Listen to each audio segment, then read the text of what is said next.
Hello everyone, welcome to my channel, and don't forget to subscribe. Living in the jungle, the difference between living in the jungle and the city. I want to talk about transportation. That's probably the biggest difference that I'm aware of, besides other conveniences. But I want to focus on transportation for the moment. Could you make it without transportation or personal transportation in the jungle? Yeah, you could. And I'll tell you how. Here where I live, there's no taxis. Even in the local cities, there's no taxis where I live. But getting around without transportation, can it be done? Yes. A little more difficult, but yes, it can be done. Um, Sorry about that. Uh, what's available is what they call hubble hubble, or motorcycle taxi, you might want to say. That's pretty plentiful where I live. We could actually manage without our vehicle. Uh, we could hop hubble hubbles to the main highway. There would be uh, public transportation plus tricycles, um, which is still considered public transportation. Uh, there's regular bus runs to take you about anywhere you want to go. Uh, so transportation you could manage. Uh, it wouldn't be as convenient as having your own personal transportation. Uh, be a little bit less comfortable. And those road trips that we enjoy so much will be far and few between. But you can actually live without transportation here. Uh, the big difference is, like Grace and I, we enjoy doing a monthly run to San Carlos and doing a bulk of our grocery shopping one time a month. That'd be a little more difficult. Not impossible, but more difficult. We could hire a tricycle to do that. Uh, so it's not impossible. It could be done. Of course, with our load of groceries uh, for the monthly supply, it'd be, yeah, we probably could get it on a tricycle. It'd have to, it'd take up all the space, but it could be done. So that's some of the things about transportation you know. Our gracious Sunday visits to church, she'd have to give advance notice to a hubble driver so that she could go, uh, which means I'd be staying home, which is okay. I can handle that.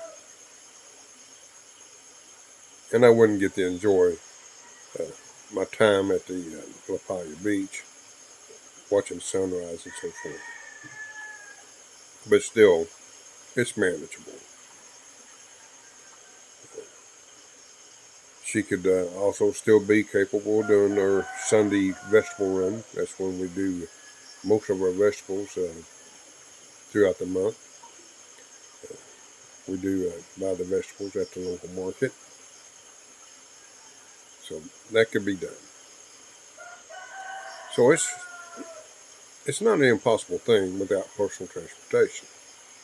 Personal transportation does make it more convenient. And you do have a little more freedom and a little more comfort. So Depends on what you would like to do if you was happen to live like I do in the jungle. Uh, Fortunately, Grace and I have been able to have transportation, and we take a lot for granted. I'm sure we do, like most people would do. You get used to that freedom and you don't think about it. But I'm thinking about it this morning. It's actually a luxury here in this country, having personal transportation. I look at my neighbors. There's only one that I'm aware of that has personal transportation of what I call four-wheel transportation.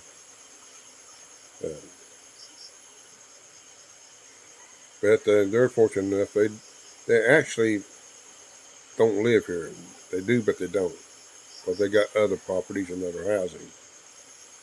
So I don't know if that counts or not.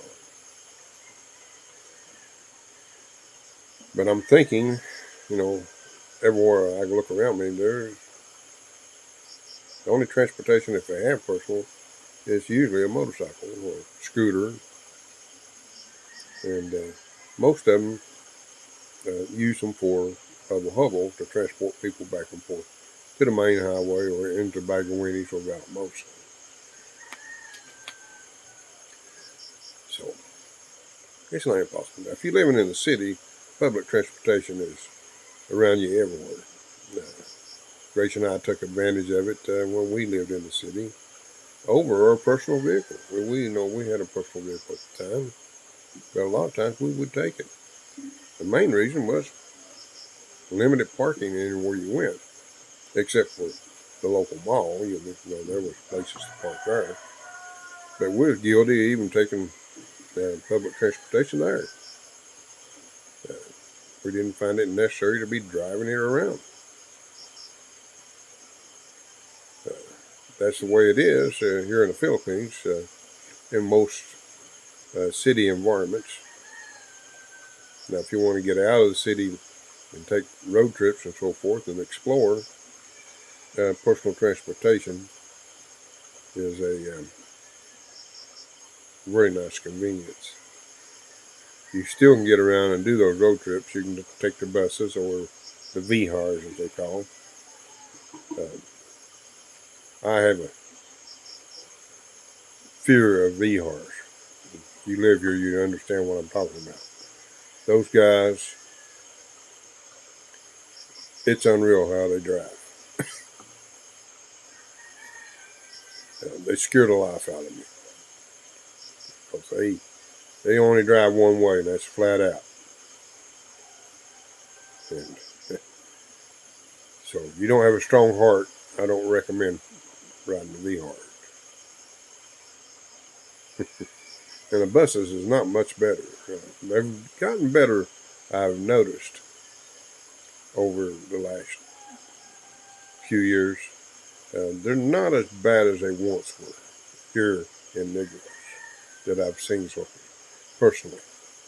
There's still a few that still drive a little bit on the flat out side, as I call it. But it's not as bad as it once was. Used to, if you seen one of those yellow buses, you better lay over, because they ain't gonna give way for nothing. They run flat over you. But it's gotten better.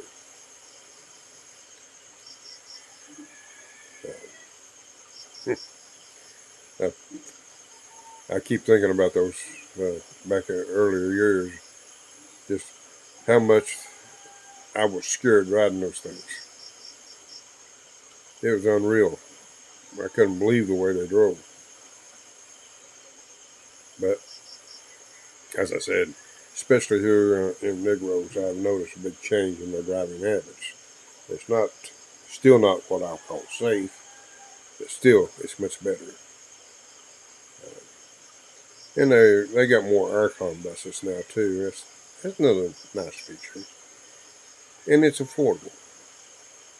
So if you plan on living in the Philippines, most places, uh, transportation, personal transportation, is actually a luxury you can actually manage if it was necessary without it. Now, that's my understanding too. Now, they have changed uh, getting a driver's license here. They like for you to be in the country a minimum of 6 months. Uh, and they would prefer you to have a residential visa. Now, you can get it on a tourist visa, but it's a little bit more complicated. And I'm not into the details of it, but you can do it. It's possible. Now, driving on a foreign license, it's my understanding, you got 90 days that you legally can drive on your driver's license from another country. And it's my understanding also that includes international license. I may be wrong on that, but as far as I can tell, from info that I have been able to gather, you got another thing too. Uh, Finding this information out and being definitely sure on, it's a hit and miss. But I do know 90 days is the extent on foreign license. The international license, uh, it's my understanding. Again, it's not confirmed 100%. It's also in that 90-day guideline. Uh, Now, I may be wrong on that, because like I said, it's hard to get a definite answer on that. Even though I've researched it time and time again, I've not seen anything that tells me differently. So that's another thing about if you plan on coming here, you're concerned about transportation. It's available. You can get around. It's just a matter of learning uh, the area that you're living in, what's available. Like I said, I can manage here if I had to without personal transportation. I wouldn't be comfortable, but I could do it. Anyway, that's my thoughts on transportation. So, if you don't mind, until the next video, if you can, you got the time, subscribe, and I appreciate you watching.